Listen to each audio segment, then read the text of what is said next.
Good morning, dear students. Let us start chapter number 15, our environment. बेटा आप लोगों ने इन्वायरमेंट के बारे में सुना है. इसमें आपका एटमॉस्फेयर है जिसमें अलग अलग गैसेज होती हैं, नाइट्रोजन, कार्बन डाइऑक्साइड, ऑक्सीजन, इन सब के क्या रोल है आपने थोड़ा सा प्रीवियस क्लासेस में पढ़ा है. वाटर का क्या रोल है, इन्वायरमेंट गर्म हो रहा है ये भी सुना है आप लोगों ने.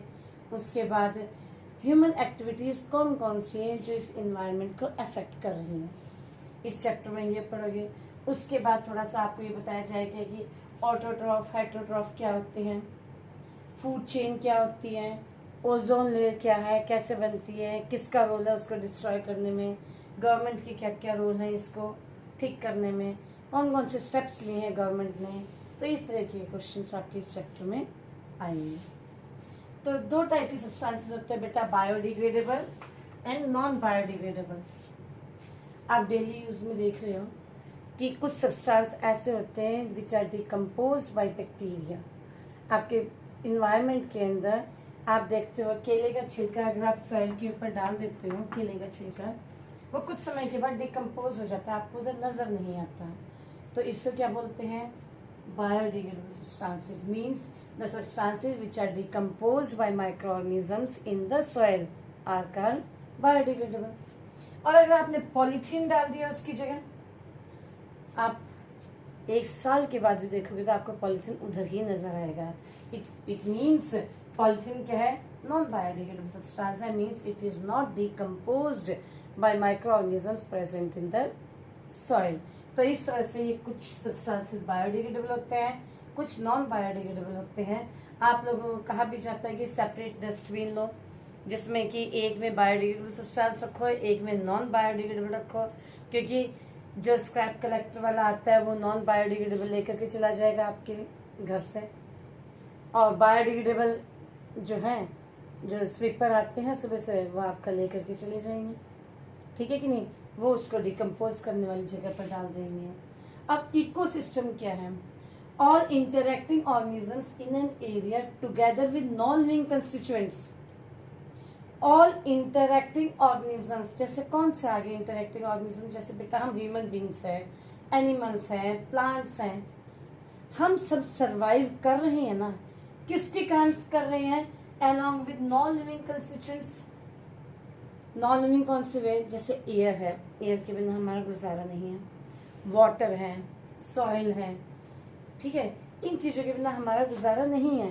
तो आपके इकोसिस्टम के अंदर इंटरैक्टिंग ऑर्गेनिजम्स मीन्स हम जैसे प्लांट के ऊपर डिपेंड है, और प्लांट किसके ऊपर डिपेंड है, सनलाइट के ऊपर डिपेंड है. कार्बन डाइऑक्साइड गैस चाहिए उसको फोटोसिंथेसिस के लिए. उसके बाद प्लांट क्या करेंगे, CO2 लेकर के ऑक्सीजन रिलीज कर रहे हैं, वो ऑक्सीजन हम ले रहे हैं. एक तरह से हम सारे के सारे एक दूसरे के साथ इंटर रिलेटेड हैं. तो ये सब जब इंटर रिलेटेड हो जाते हैं तो सब मिलके क्या बना देते हैं, ecosystem.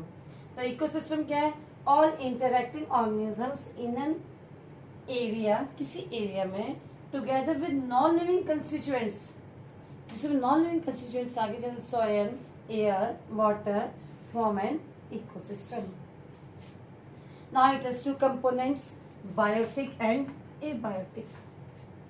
What are biotic components, बेटा biotic components include all animals, जिसमें हम भी आ जाते हैं, प्लांट्स, डिकम्पोजर्स, तो सभी आ गए इसके अंदर. मीन्स ये एनिमल्स हो गए, प्लांट्स हो गए, जो लिविंग कंपोनेंट है, that is the biotic component. Now come to the abiotic component. Abiotic वो कंपोनेंट है on which living organisms depend, जिसके ऊपर हम डिपेंड करते हैं और हम उनके बिना जी नहीं सकते, हमारी लाइफ सरवाइव नहीं करेगी उनके बिना. जैसे एयर है, एबायोटिक में कौन से आ जाते हैं आपके, एयर है, वाटर है, सनलाइट हो गई, सॉइल हो गई. मीन्स इनको हम नॉन लिविंग कहने की बजाय एबायोटिक कहेंगे क्योंकि ये हमारे लिए जरूरी है. Next is ecosystem are of two types, natural ecosystem and artificial ecosystem. Now what is natural ecosystem? Occur naturally, ये प्रकृति में अपने आप होता है। जैसे आपको जंगल में पेड़ उगाने की जरूरत नहीं पड़ती, उधर पेड़ अपने आप ही उग जाते हैं, प्लांट्स अपने आप ग्रो करते हैं। पेड़ से सीड गिरेगा, अपने आप ग्रो करेगा उससे। तो वो क्या होता है, that is natural ecosystem which include forest, reverse, oceans etcetera. ये सब क्या आते हैं, natural ecosystem. Artificial ecosystem is made by man. आप लोगों ने देखा होगा घर में लोग एक्वेरियम रखते हैं, वो आर्टिफिशियल इकोसिस्टम आ जाता है क्योंकि it is made by man. Aquarium है, क्रॉप फील्ड है, गार्डन है आपके घर के आसपास, तो ये सब किसके बनाए हुए, ये इंसान के बनाए हुए हैं। ठीक है, तो इनको क्या बोलते हैं, artificial ecosystem. Now next is autotroph. आप लोग ने पढ़ा हुआ है ऑटोट्रॉफ प्लांट्स होते हैं। अब प्लांट्स का क्या रोल है, प्लांट्स क्या करते हैं, आपकी सॉइल के अंदर कौन से सब्सटेंस होते हैं, इनऑर्गेनिक सब्सटेंस होते हैं। ठीक है, हम लिविंग थिंग्स है, हमारे अंदर ऑर्गेनिक सब्सटेंस प्रेजेंट होते हैं बेटा। प्लांट्स के अंदर ऑर्गेनिक सब्सटेंस प्रेजेंट है जो कार्बन, हाइड्रोजन, ऑक्सीजन वगैरह से बनते हैं। तो वो जो प्लांट्स के अंदर है उसके अंदर क्या है, ऑर्गेनिक सब्सटेंस। ये किसमें, प्लांट्स में। और सॉइल में क्या है, इनऑर्गेनिक सब्सटेंस। आप लोगों ने बचपन में डेफिनेशन की है, plants are called autotroph because they make their own food. अब थोड़ी सी मॉडिफाई हो गई है। ऑटोट्रॉफ क्या है, these are the organisms which convert inorganic substances present in the soil. आपकी मिट्टी के अंदर मिनरल्स प्रेजेंट हैं, प्लांट्स उनको फ्रूट में चेंज करता है। Inorganic substance present in the soil into organic substance. अगर किसी पौधे के ऊपर, किसी प्लांट के ऊपर एक बैंगन अगर लटका हुआ है, बैंगन क्या है, ऑर्गेनिक है। इसने क्या किया, जमीन के अंदर क्या था, इनऑर्गेनिक सब्सटेंसेस थे जो प्लांट्स ने एब्जॉर्ब किए, mineral along with water.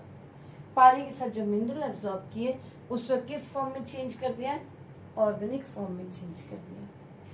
So what are autotroph, the organism which convert inorganic substances present in the soil into organic substance are called autotroph and they are green plants.